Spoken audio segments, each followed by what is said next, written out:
Are we live? Is this thing on? Is this thing on? Right? I think we're live, honey. I think so too. That's what that Did you little notice red when thing says. Did you notice when I talked to her, she kind of leaned back like, There's a little, like you're in my her bubble. nose. Like, get out of my bubble, man. I'm surprised she didn't pop her hands up and say, stay back. Awesome. So how's everybody doing tonight?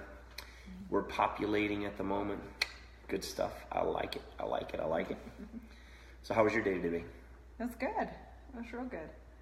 Started out at about 5:15 this morning. About 5:15 a.m. So that just makes me think of this funny thing. One time I had a young military guy in the martial arts school, and it was after the evening adult class where he looks over and says, "You must have the best life in the world. You only work like 4 hours a day." Because he was looking at the schedule. And at the time, we didn't have a ton of classes and we were kind of young and fresh. And all he saw was the class times. And I was looking at him thinking, kid, I think you're confused. It was like, you must have the best job. You work like 4 hours a day. I was like, well, thank you for that. I'm not sure what to say. Awesome. So how's everybody doing out there tonight? Good. Hey, don't forget, let us know where you're checking in from. Hey, Julie Walls Davis. Hey, girl, how's it going? Long time no see. Derek Murphy, good evening. How's it going, brother man? Good. Awesome. Yeah, let us know where you're checking in from. And give us a like, and then talk to us. If you hear something, we try to kind of keep an eye on the comments. It's a little hard because she's so beautiful. I'm like this all the time, right? Like, well, hey, I'm so blind, buddy. I can't read them, so.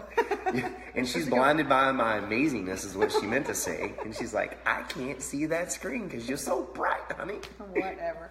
All right, guys. So we're going to talk about something real quick tonight.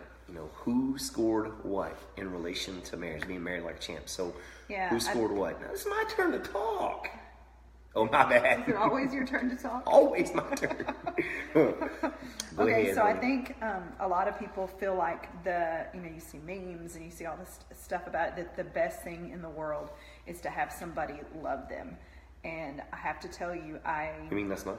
That's not. It's the second best thing. I love to be loved. The best thing is to actually have somebody to love. I thought that's why we got married, so you could love me. Yeah, so I can be like the thing that makes you happy. You're not my happy thing? No. You have to be your own happy thing. Sorry. I get to be my own happiness? What the heck? Because that's the thing. Right. If you're always expecting someone else to fill, there's a void that's filled, but if you're waiting on someone else to fill that, that's way too much to expect someone else. It's almost like, and hey, by the way, hey, Rob, Miss Karen class. If you guys haven't been to a Mama Karen class at Team Chip, get there.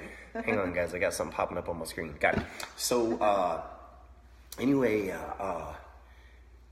if I'm focused on you making me happy and wanting to be loved, I'll be happy if. I'll be happy if. It's that if. The if always moves. If you would take out the trash sometime, if you would buy me this, if you do, the if is a never, it's an all constantly moving point that neither one of you can ever figure out. Yeah. And chasing that void. That's not a fair thing to have on somebody. It's not. Well, the things that are popping in my head are like, if I'm dependent on you to make me happy, you become my idol. Absolutely. I begin to worship you. I mean, and to an extent, I'll say I do. I worship you. I mean, I love you, but it can be very distracting and takes away from God, number one, which is not necessarily good, right? No, not But the other thing that's popping in my head is this idea of moral relativism. The sliding scale of, how morals will change over time. Mm-hmm. So if I come in and I say something that's really inappropriate in a crowd of people, and I say it a few times in the beginning, it shocks them, but after a while, they kind of go, yeah, it's just him, it's normal, and then a couple of other people kind of jump on the bandwagon and begin to talk the same way, and before long, the entire group's entire moral set has kind of shifted and changed. Overton window, yeah. But back to that scorecard, what you're saying, so basically, I shouldn't look to you to make me happy. So what's going to make me happy? How do I get happy? So, something that I think is... Besides eat ice cream. For sure. Something that I think that's really important is that every day you look for ways to do something for each other, and it's not just a one way, ways to do something for each other that that he's absolutely perfectly capable of doing for himself. Wait a minute. So those out there that are watching this are thinking, so I got to be somebody's servant? No, and that's the thing. It's not. Isn't servant leadership a great thing? It is a good thing, but it's not subservient. It's serving in a loving, I want to do this for you, because here's the thing. Okay, so like today we were at a restaurant, and I was trying to figure out what I was going to eat. It wasn't one that there was an actual line. Picked up a menu. Well, I picked up the catering menu. I didn't want 500 different sandwiches. I was like, oh, okay, that was $50. That's the wrong menu. And I set it down, and I was just going to wait until I got up. Well, he goes and he gets the menu, which I was perfectly capable of doing. Who that. did He that goes, for you? You did that for me. I did? What yeah, the heck? You did. You didn't even notice it. Good job. I was proud of you. Baby. But it's just those little things. It's that, coming in and going, oh, you washed the dishes, thank you. Or you took out the trash.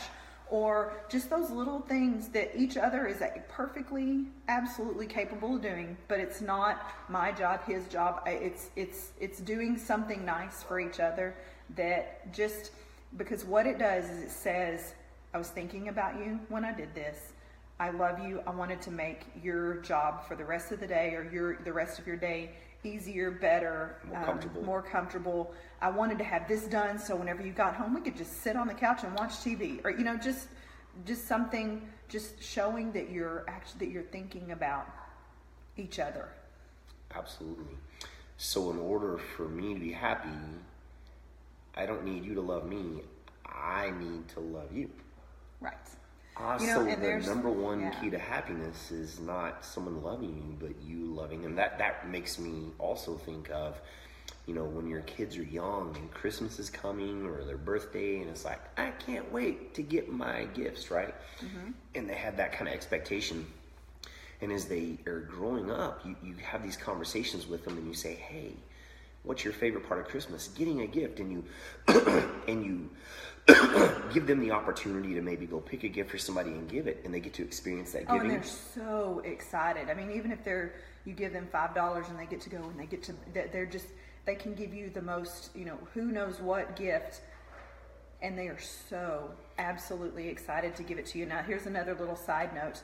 I will say that my kids, Chip, have never given me a gift that was not absolutely perfect. They may never see it again because it may be in the closet, but it was perfect. So in other words, you see those people times give that a gift and it's not. You mean all those things that are in? This doesn't fit. This is the wrong color. I'm just flabbergasted by it being the wrong. Being the wrong. Don't do that to people. Somebody they thought of you. And that's huge. That's like the time that one of my friends came over to our house and you cooked dinner. You cooked dinner. They might be watching. I don't care if they're watching. They know who they are. We're still friends, and I'll still do this. They came to our house, and you cooked dinner, and you got a little salt happy on something, right? Mm-hmm. And you set it all on the table, and he and you were sitting there eating, and he looks up and goes, man, this stuff is really salty. And before I realized what I had done, I said, if you ever complain about my wife's food again, I will throw you through my front door. Don't ever open your mouth again. Because to me, I was taught that when you get something, you're given something, accept that gift and appreciate it.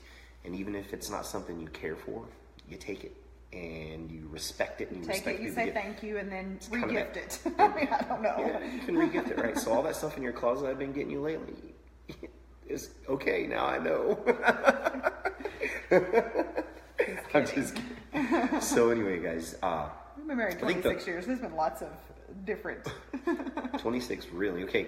So with that said, guys, remember two things. A lot of times we think the most, things going to make us the happiest is for someone to love us. Really, it's for us to love someone else and to love them deeply and love them truly and care. And I think it's important that we grasp that. And if we take that into our marriage, hey, Candace, how's it going? We work on continually pursuing each other, and comfortable with each other, and busy at work, etc. Nice. And Carson's always doing little things that are huge. Those little that's things awesome. Are huge. Little things are huge. Perfect. I teach this all the time. The difference in good and great is in the details, the small details, right? So with that said, It's proactively chasing, making it work, loving each other, and you know what? Thinking about your spouse or your wife or husband's perspective.